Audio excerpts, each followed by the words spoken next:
This episode of Real Science is brought to you by Skillshare, home to thousands of classes that can teach you a new life skill.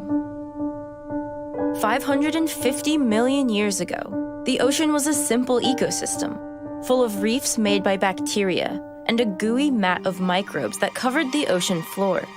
Creatures were simple, often amorphous. None were yet predatory. But within a few million years, this simple ecosystem would disappear, replaced by an ocean full of diverse, mobile, and highly effective animals.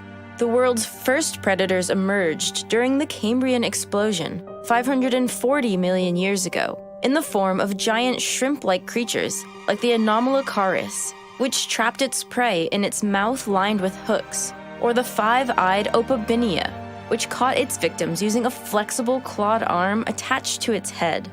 Soon, the first fish emerged, the jawless Agnatha, of which two groups still survive today, the lampreys and the hagfish. And by 450 million years ago, the ocean was populated by the ancestor of what is now the most fearsome predator of the sea, sharks. The first modern sharks arrived in the late Devonian, 370 million years ago, taking the iconic shape we know today. They were 6 feet long, with a streamlined body, 5 to 7 gill slits, and dorsal fins. Soon, sharks dominated the oceans. The Carboniferous era was a period with some of the most unique sharks that ever existed. Strange species like the Stethocanthus, a shark with what looks like an anvil on its head. The Eugeniodontida, a shark with a tooth whorl at the bottom of its jaw. And the Falcodus, a shark with a long, sharp horn on its head. But these strange iterations of the shark have long since gone extinct.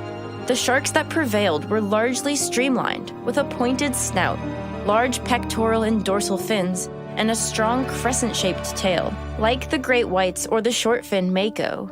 Sharks like these have dominated the seas for hundreds of millions of years. That is, until evolution decided to take a strange turn. Around 20 million years ago, evolution created the newest shark to enter the water, arguably the strangest one of them all. With a mallet-shaped head full of sensory organs, and eyes set on either end, the hammerhead is one of the most recognizable and downright bizarre-looking animals on the Earth. Their body plan a drastic departure from the other sharks that roam the sea. They are found in temperate and tropical waters worldwide and can often be seen in massive numbers as they migrate to colder water. Up to 6 meters long and weighing up to 450 kilograms, hammerheads are a formidable and dominant force across the world's oceans. Why only recently did shark evolution take such a surprising turn, making something so different from the rest? And what does their odd-shaped head do that gives hammerheads their evolutionary edge?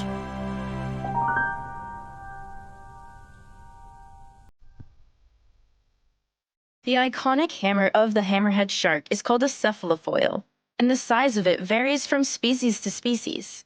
It's easy to assume this weird shape is a rubbery extension of flesh, but it's actually a flattened and stretched out skull. The smallest cephalofoil is the modest bonnethead, also known as the shovelhead. The largest is the winghead shark, whose wing-like head is so big its width is nearly 50% of its total body length. All other hammerheads fall between these two extremes. And on the tip of all of the hammerhead cephalofoils are their weird, beady eyes. This configuration is a little baffling. Being as spread out as they are, it would seem like each eye would see the world independently, with no overlap in each eye's vision, not something that would be very helpful for a predator. The visible field for all creatures is the expanse of space visible to them without moving their eyes. In humans, our forward-facing horizontal visual field is around 190 degrees. Our binocular vision, where the vision of each eye overlaps, giving us depth perception, covers 120 horizontal degrees. In fact, most predators have large binocular fields to help quickly scan the environment for prey, an ability made possible by having eyes that face forward. By contrast, most prey animals have eyes on the sides of their heads to help them be aware of danger coming from any direction. Pigeons, for example, have a visual field of around 310 degrees, but a very narrow binocular portion in the front. You can see this pattern throughout the animal kingdom. prey and predator species distinguishable by eye position. But when you look at a hammerhead shark, it's not immediately obvious what's going on there. They are obviously predators, but its eyes are far apart and in a totally unique configuration from all other vertebrates. Does the weird shape of the hammerhead hurt or help their vision, and thus their predatory ability? In 2009, researchers started to get to the bottom of it. They compared the visual fields of 3 hammerhead shark species to 2 sharks with a more typical head morphology, to see which type of shark body plan offers a more enhanced binocular field. All sharks in the study had a full 360 vertical visual field, with similar vertical binocular overlaps. The hammerheads didn't really differ here. But when looking at the horizontal visual field, the differences were profound. The total monocular visual fields ranged from 308 to 340 degrees, with the hammerheads on the upper end. And when comparing binocular field of view, the hammerheads were the clear winners. The lemon shark had a mere 10 degrees of binocular overlap, the blacknose just 11. The modest bonnethead had a bit more with 13, and the scalloped hammerhead had 32 degrees of overlap, and the winghead shark, the one with the widest head, had 48 degrees of binocular overlap, nearly 4 times that of the typical sharks. It's clear then that the binocular overlaps in hammerheads increases as the width of the head increases. This gives them an advantage when hunting for prey by giving them exceptional depth perception. Out of all the sharks, they have the clearest view of the underwater world, and it shows. Hammerheads are some of the most effective predators among the sharks, easily catching and devouring stingrays, octopuses, and even other sharks. This alone may have been enough to influence the evolution of the hammerhead cephalofoil. But the long, flat shape of the head does more than give the shark better vision. It also gives the hammerhead unique hydrodynamics found nowhere else in the animal kingdom.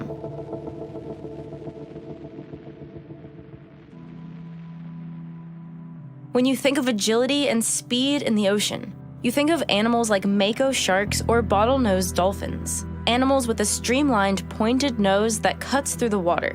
But a hammerhead shark is basically the opposite of that. It's like an airplane with a wing attached to its front. Hammerheads have to use much more energy than other normal shark species just to swim because of the increased drag. It's a lot of work to push that thing around. So the obvious question is, why would nature do this? What benefit does this give to the hammerhead, if any? Elasmobranchs, like the sharks and rays, don't have a swim bladder, so they have to constantly swim to avoid sinking to the bottom. So for a long time, it was thought that the cephalofoil indeed acts like a wing, producing lift forces that help the hammerhead stay vertically positioned in the water column. This theory seems to make sense when you compare the cephalofoil to an airplane wing. The hammerhead hammer looks just like one. The structure's technical name, cephalofoil, even means head wing. It's easy to assume then that the flow of water over the cephalofoil works just like the flow of air over a wing. To test this theory, researchers laser scanned the heads of 8 species of hammerhead. Each digitized head was then placed in a virtual underwater environment, allowing them to measure water pressure, drag, and flow. They then did the same for a few shark species with more typical pointy heads. And surprisingly, they found that the cephalofoil does not create lift when the shark is swimming in a regular forward motion. But when the head is tilted up or down, strong forces quickly come into play. When the angle of attack changes, the shark can rapidly ascend or descend. The hammer is not for lift, but for maneuverability. And this type of motion is essential for how the hammerhead hunts. Unlike mako sharks that chase down prey in long pursuits, hammerheads swim just above the sand, looking for bottom-dwelling prey. Once detected, these prey animals, like stingrays or squid, will erratically dart away to escape, zigzagging up, down, left, right, and the hammerhead follows suit. Supporting this hypothesis is the winghead shark, who has the biggest head of all the hammerheads compared to its body. It has the largest amount of drag, but also shows the greatest change in lift as the attack angle changes. Of all the hammerheads, it has the best maneuverability. And when you look at its diet, you can see why evolution would create something so extreme. Most hammerheads eat crabs or stingrays, creatures that are quick but not known for their sheer agility. But the winghead diet consists of about 93% teleost fishes, like herrings, which are very fast and very agile.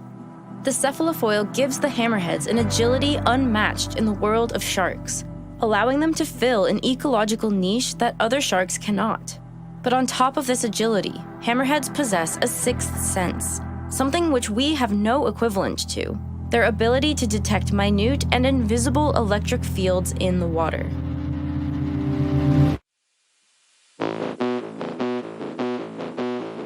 The underwater world for us is distorted, our vision blurred, our hearing muffled.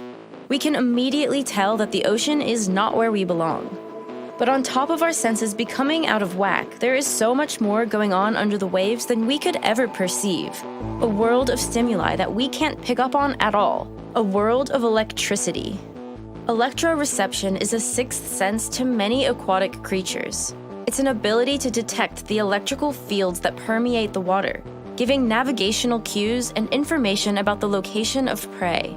In fact, it's observed almost exclusively in aquatic animals, since water is a much better conductor of electricity than air. Many members of the elasmobranch fish family share this trait, but sharks' electroreception abilities are the most finely tuned. Sharks receive tiny electrical signals from their environment via a series of pores peppered over their heads. These pores are distributed in discrete patterns, varying somewhat among the elasmobranch species. In this picture of a great white shark, you can see the clusters of pores around its eyes and nostrils.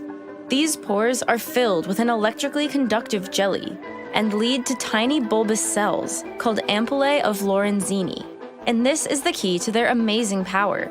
All animals generate electricity around them as their muscles contract in movement and their heart beats, and this current radiates away from them in the water.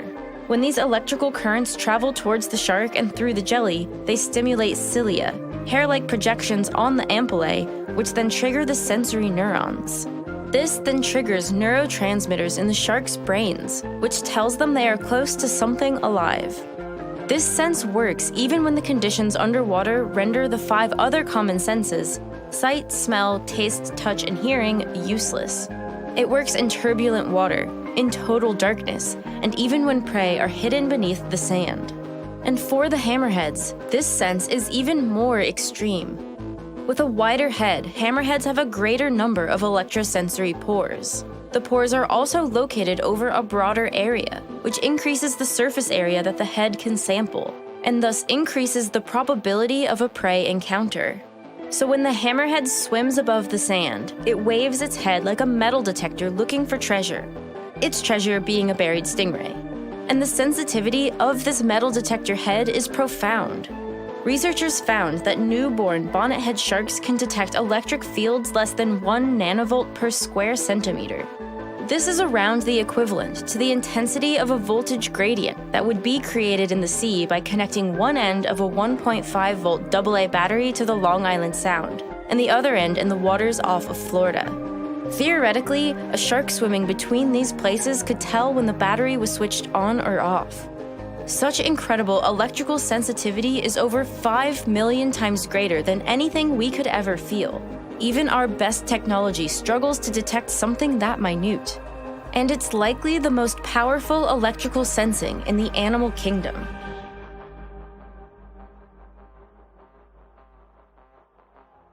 We often think of the weirdest, cartooniest animals being things of the past, creatures that were giant, strange, or sinister.